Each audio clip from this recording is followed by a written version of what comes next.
Bem-vindo à Sala Pastoral. Eu sou o pastor Alejandro Ninauaman e este é o nosso podcast. Gostaria de agradecer por se juntar a nós hoje.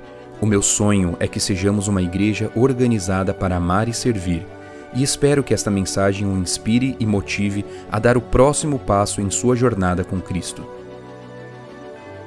Esta é uma série de 21 episódios, onde leremos juntos o livro Primeiro o Reino, de Josanã Alves. Capítulo 6 Meu tudo. Porque todos eles deram daquilo que lhes sobrava. Ela, porém, da sua pobreza, deu tudo o que possuía, todo o seu sustento. Marcos, capítulo 12, versículo 44. Se as insondáveis riquezas de Cristo não merecem que por elas soframos, é bom saber disso agora e parar de brincar de religião. A. W. Tozer. Hoje, vamos retornar ao Templo de Jerusalém e, mais uma vez, imaginar a cena vivida por aquela ilustre viúva. Jesus estava atentamente observando as pessoas que entregavam as ofertas e percebeu os ricos entregando grandes somas de dinheiro. O texto diz que Jesus fez um breve comentário sobre a oferta dos ricos.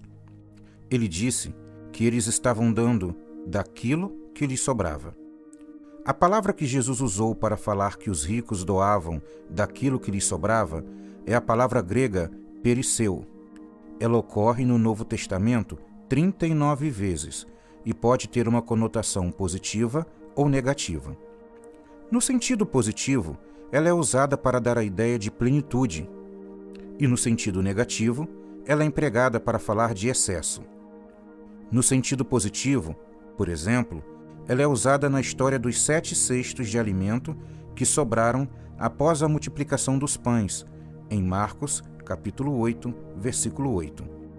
Ou para falar da abundância e riqueza da graça de Deus, que é suficiente para salvar judeus e gregos sem distinção. Romanos, capítulo 10, versículo 12. Já no sentido negativo, a palavra é aplicada para trazer a ideia de alguma coisa que é tão abundante que se torna supérflua, insignificante ou até mesmo perigosa. Por exemplo, em Lucas, capítulo 12, versículo 15, essa palavra é usada para falar do perigo em confiar na abundância dos bens que se possui. E em Atos, capítulo 26, versículo 11, para falar da excessiva fúria que Saulo usava para perseguir os cristãos. Evidentemente, ao mencionar essa palavra para falar das ofertas dos ricos no templo, Jesus está usando no sentido negativo. Isso fica claro porque ele reprova a oferta dos ricos e parabeniza a oferta da viúva. A dádiva dos ricos era fruto da sobra, já a da viúva era o fruto de uma entrega completa. Esse contraste entre as duas ofertas também fica explícito pela palavra usada por Jesus para se referir à dádiva da viúva pobre. Jesus afirma que os ricos entregavam da sobra e ela entregava tudo o que possuía, todo o seu sustento. A palavra usada para falar desse tudo da oferta dela é o termo grego bios, que ocorre 11 vezes no Novo Testamento e ajuda a compreendermos as nuances dessa história. É interessante notar que essa palavra também pode ser traduzida como vida.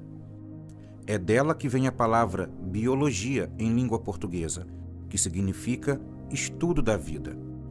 Com o tempo, a palavra bios assumiu um significado mais concreto de bens materiais, e é com esse sentido que ela foi usada na história da viúva em Marcos capítulo 12.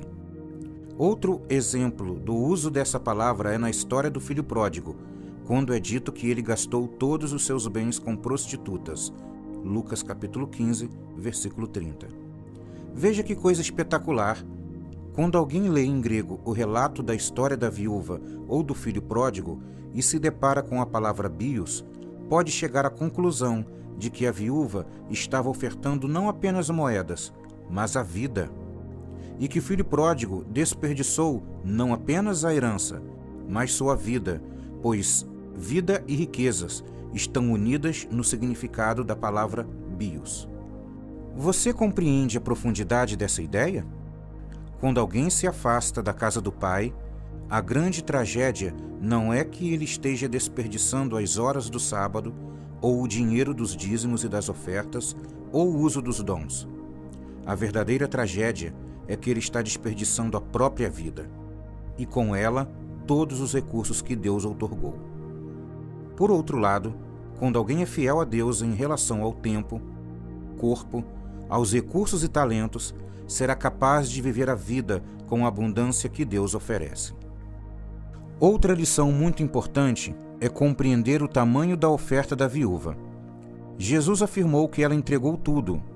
No entanto, será que esse tudo não significava tudo o que ela possuía ali, naquele instante? Pois em casa dispunha de muito mais?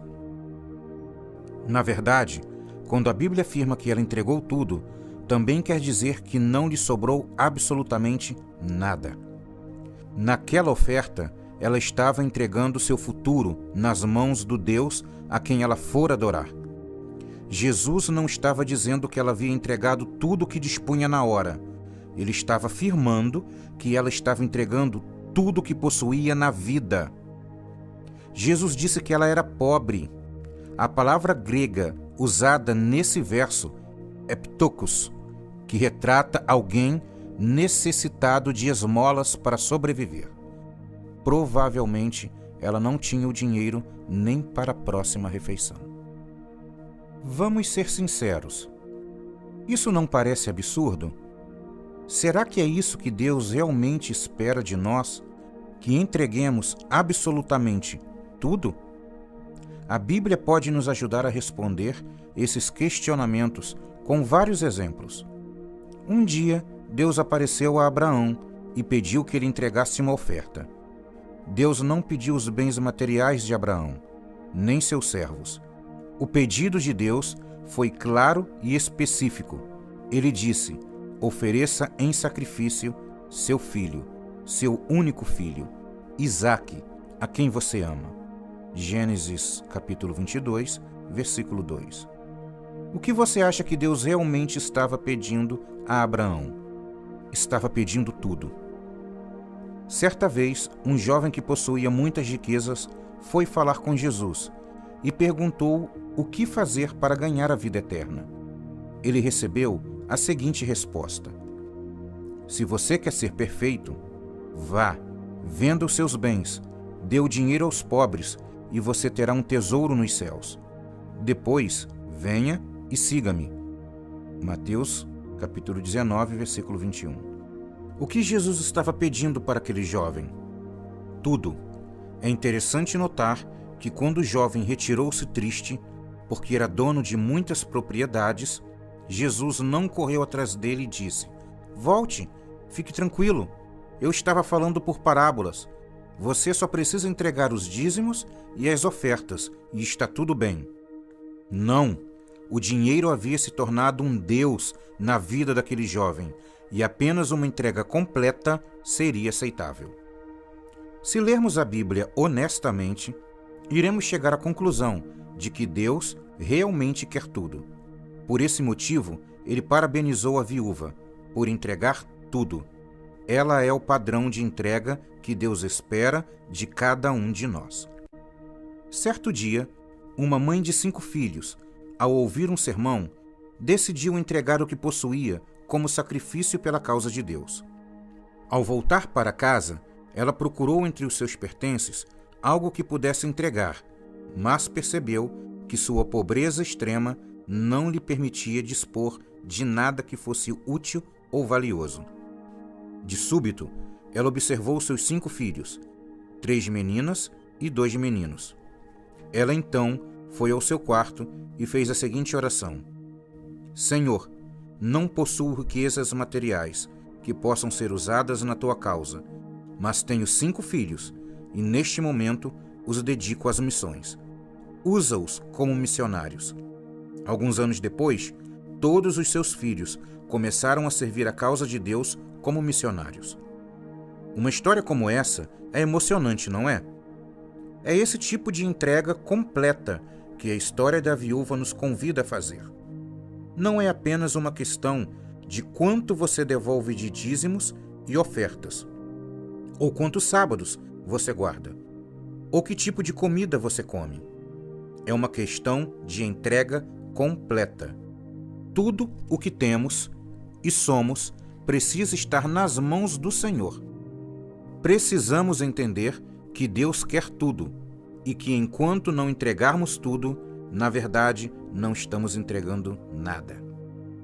O inimigo quer nos enganar, nos fazendo pensar que a entrega de uma parte do que temos já é o suficiente. Às vezes, nós nos auto-enganamos ao pensar que entregar apenas uma parte do que temos ou somos é o bastante. Quando eu era criança, nas salinhas da escola sabatina, nós cantávamos uma música sobre o sábado que dizia: 1, 2, 3, 4, 5, 6 para nós, e o 7º é para Cristo. Eu cresci cantando essa música e pensando que Deus cabia apenas no sábado e os outros dias eram meus. O sábado era o dia do não fazer, e os outros 6 dias, como eram meus, eram os dias do tudo pode. Não concordo com o conceito dessa música. Biblicamente, não deveríamos transmitir a ideia de que em uma semana Deus só quer um dia e os outros são completamente meus. Deus quer que eu aprenda a andar com Ele todos os dias, não apenas no sábado. Preciso buscar a Deus, desfrutar de Sua presença, fazer o culto pessoal e familiar no domingo, na segunda, na terça, na quarta, na quinta, na sexta e no sábado. O sábado é um dia exclusivo para estar na presença de Deus, mas não é o único dia para isso. Certo dia, eu conversava com um amigo e experiente pastor sobre a minha preocupação com a pequena quantidade de adoradores nos cultos de oração de quarta-feira. Ele me fez refletir com as seguintes palavras: minha grande preocupação não é com a igreja vazia nos cultos de quarta-feira, mas com a igreja cheia nos sábados pela manhã, mas cheias de pessoas vazias de Deus, por terem passado a semana toda longe dele. Por esse motivo, ao falar sobre a guarda do sábado e as reuniões solenes que aconteciam no tempo do profeta Isaías, Deus usa palavras duras como não posso suportar, estou cansado. Quando multiplicam as suas orações, não as ouço. Confira em Isaías, capítulo 1, versículo 13 a 15. Deus não está se colocando contra o sábado. Na verdade, Ele está fazendo uma acusação a pessoas que iam ao templo no sábado com o coração cheio de iniquidade. Pessoas que achavam que o sábado era um requisito a ser cumprido e não um dia a ser celebrado. O verdadeiro sábado bíblico é uma celebração da presença de um Deus que está presente em todos os dias da semana. Deus quer você, não apenas o que você possui. Deus quer você, não apenas 4 horas por semana no sábado pela manhã. Só quando entregarmos tudo, completamente, seremos felizes de verdade. A mesma coisa acontece em relação a nossos recursos financeiros. Deus quer tudo o que possuímos. O que entregamos na igreja através dos dízimos e das ofertas é apenas uma declaração da compreensão de que tudo que ficou em nossa mão ainda pertence a Deus. Estudaremos mais sobre isso no próximo capítulo. Ellen White nos ajuda a compreender esse conceito. A mesma prova dirigida a Mateus em sua riqueza tinha sido apresentada também a André e Pedro em sua pobreza. A mesma consagração foi feita por todos eles.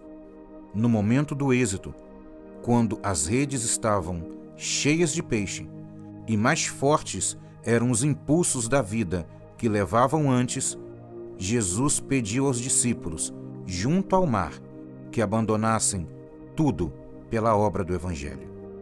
Assim, cada pessoa é provada para se determinar a que se apega mais, aos bens materiais ou à comunhão com Cristo. Os princípios são sempre rigorosos.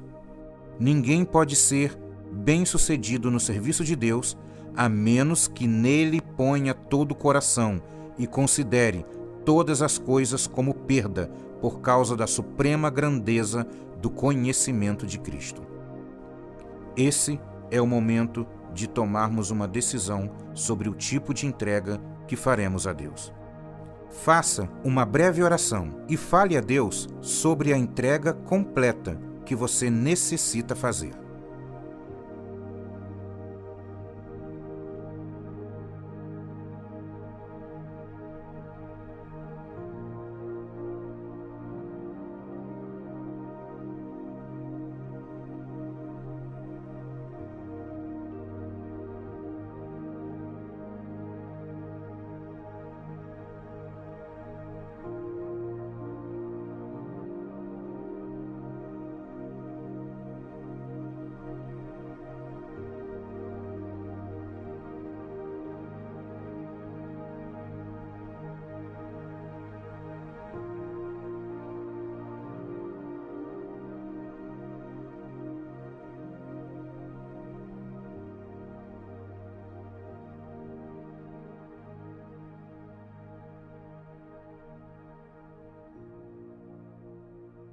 Este capítulo teve a narração de Edson Andrade.